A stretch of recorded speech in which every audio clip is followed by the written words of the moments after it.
everybody, welcome to Smithville Christian Preschool. My name is Melanie Calvis and I opened Smithville Christian Preschool in 2006.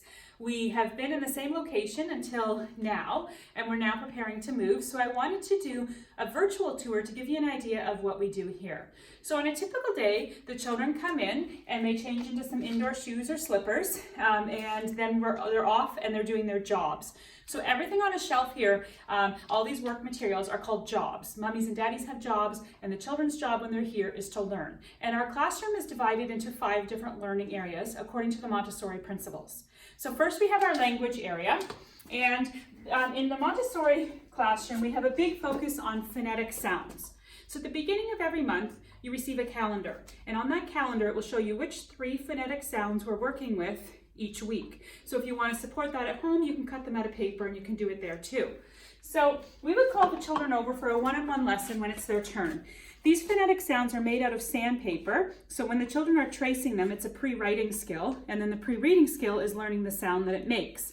When we start to learn, we need to know k, a, t, as opposed to c-a-t, so we're teaching them the sound that it makes.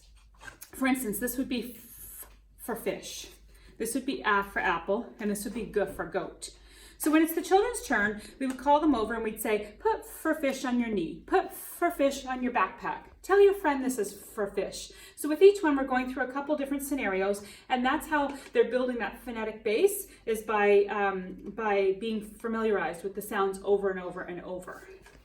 We have our computer area and our puzzle station that are always open. We have our bookshelf, so sometimes we'll do a circle time and a gathering. The name Smithville Christian Preschool tells you that we do at Christmas time and Easter time talk about Jesus' birth, Jesus' coming to save us. We will sing at our concert some things like God Loves Me, but everybody is welcome here. So whether you go to church, lots, never, it doesn't matter. Everybody is welcome here. We keep it pretty general for that reason. So we talk a lot about love and creation and the world that we live in, as opposed to getting too deep into it. Okay. We have planned art activities a couple times a week, and on those days that we do not have planned art activities, we actually have a French teacher. So we have a fabulous French teacher that comes in twice a week. And right now at this age, the children here are ages 2 to 5, so preschool, JK, and SK, and their minds are sponges. So they can take in a new language so easily that when we tell them a color in French, they usually will answer now in French as opposed to English. We do provide snacks, so you don't need to provide anything there. Your calendar will tell you what the children are having for snack. If it's fruits and vegetables, we have lots. If it's cookies, we try to limit it to 1 cookie per child. We always have a jug of water here, some cups. The children are able to try pouring the water themselves, and if they make a mess, they know where the cloths are and we help them clean it up. So we encourage a lot of independence. Over here we have our creative shelf. So the classroom actually, myself and a couple other teachers, so myself and one other teacher were early childhood educators first and then did Montessori. We have another teacher who was a classroom teacher, elementary school, and then did Montessori.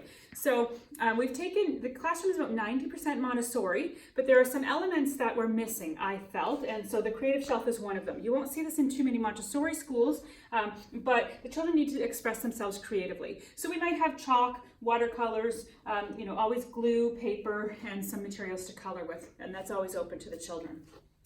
Over here we have our practical life area. So the practical life area uses a lot of fine motor control. So the children are learning to use materials such as a screwdriver and the screws. When they're whisking water, they take this to the sink and put water and soap in it, and then they can whisk it. The children learn very quickly how to take out a job, do their job, tidy it up, put it away, and go on to a new one. And that's basically how their morning or afternoon works. Here we have tongs, so they're picking up marbles with the tongs and putting it in the duck. Screws, all kinds of different things. You'll see some natural materials here. So instead of saying you can't use this because it's glass, we're showing them how to use it properly so there are less breakages. Each child has his or her own drawer, and this is where they put their work when they're finished with it. So if the children have done art or the children have done printing, math sheets, things like that, they're putting it in here. As you can see, most of our jobs are done and stay here, but the paper part actually goes home once every few weeks so they can make a production at home and show you what they've been doing here. Over here we have our sensorial area. So our sensory bin has things like beans, sand, cotton balls, different things. It gets changed every month to keep their interest. One of the ways we set them up for success is by encouraging only 3 children at a time to be in here. So with 3 children, they're able to problem solve, they're able to work together towards something, and they are not, then there's less, conflict. So the Montessori environment is generally a lower energy, less conflict kind of area, because we're learning to respect one another and work together. The rest of the sensorial area is actually, these are all Montessori materials. So the Montessori method is over 100 years old.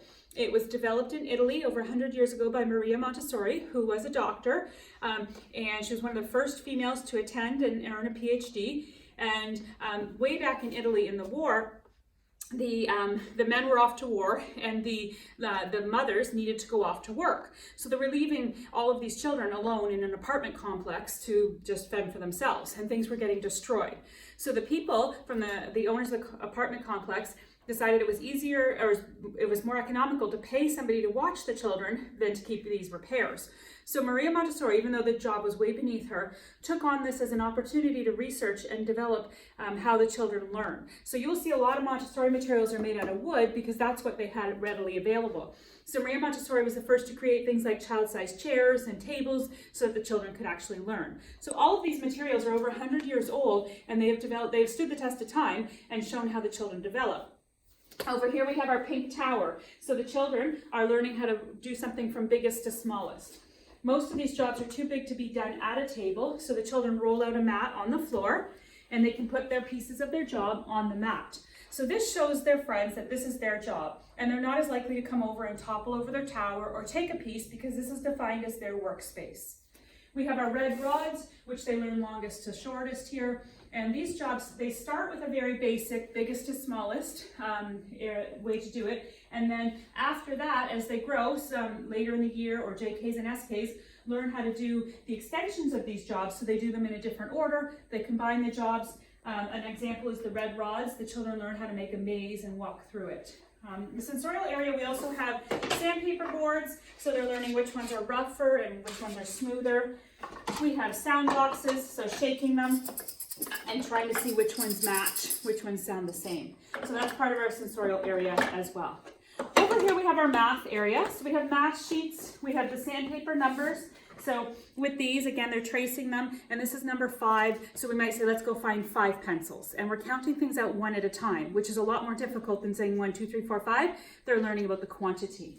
And another example of that are our spindle boxes here. And so one spindle goes in 1, 2 and 2, 3 and 3. They're also learning about shapes and patterns. And a lot of our JKs and SKs are doing things like teen boards, 10 boards. We have some children who are doing addition, subtraction, even multiplication, because the sky's the limit as to how far they can actually go. Everybody's working at their own pace. Our final area is our cultural area. So science, geography, and history. History could be a photo album that shows this is what I look like in September, this is what I look like in May. It's just the progression of time. Science, we have a lot of magnets, seashells, shark's teeth, bubbles, things like that. And then geography, we have our puzzle map of the world right now. Some other fun cultural jobs: magnetic and non-magnetic, sink and float. So sink and float, they get a bowl of water, they put objects in to see if they're going to sink or they're going to float. So it's a very hands-on approach. If you'd like some more information, then please contact us at 905-957-7277 or email us at smithvillepreschool@simpatico.ca. Thank you.